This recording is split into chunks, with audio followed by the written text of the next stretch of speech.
இப்போ நம்ம எங்க இருக்கோம்னு பாத்தீங்கன்னா நுங்கம்பாக்கம் கேஎம்கே ரோட்ல இருக்கும். ஸோ இது வந்து பாத்தீங்கன்னா பெங்களூர்ல இருக்கிற சர்ச் ஸ்ட்ரீட் அப்புறம் லண்டன்ல இருக்கிற ஸ்ட்ரீட்ஸ் மாதிரி ரொம்பவே சூப்பர் ஆயிட்டு இருக்கு.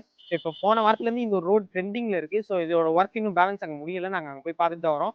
இது ஒரு ரவுண்ட் அடிக்கிறப்ப செமையா இருக்கு. இப்போ நம்ம ரோடுனாலே தார் ரோடு சிமெண்ட் ரோடு தானே பார்த்துருக்கோம். இது பார்க்கவே ஒரு டிசைனே கிளாசிக்கா இருக்கு. இருக்கிற அந்த ஷாப் தான், அந்த ஷாப்ல நிறைய லைட்டிங் எல்லாம் போட்டு பயங்கரமா இருக்கு. ஸோ நானுமே இன்னைக்கு தான் ஃபர்ஸ்ட் டைம் வரேன். ஸோ பார்க்கவே ரொம்ப பயங்கரமா அந்த லைட்டிங் எல்லாம் பார்த்து ஏதோ நம்ம வெளிநாட்டுக்குள்ள போற மாதிரியான ஒரு இது.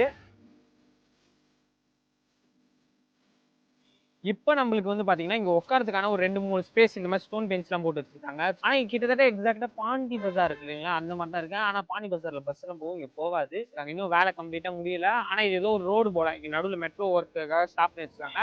நீங்க சுத்தி இப்படி வரணும், சைதாப்பேட் வழியா வந்து இப்படி ஒரு இடத்துக்கு வந்தீங்கன்னா இந்த இடத்துல அழகா போட்டோஸ் வீடியோஸ் இப்ப ரீல்ஸ் எல்லாம் நிறைய பேர் பண்ணுவீங்க. அதுக்கு இந்த ஸ்பாட் செம்மையா இருக்கு.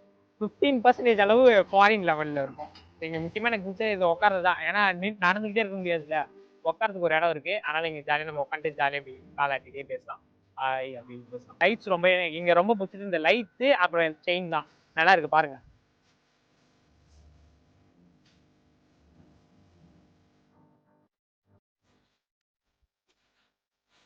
நம்ம வந்து இன்ட்ரடியூஸ் பண்றோம் கேன் கேரோட வந்து ஆல்ரெடி இன்ட்ரடியூஸ் ஆயிடுச்சு. ஸோ அவ்வளோதான் முடிஞ்சிச்சு. இப்போ நம்ம வீட்டுக்கு வரோம். Tata bye by.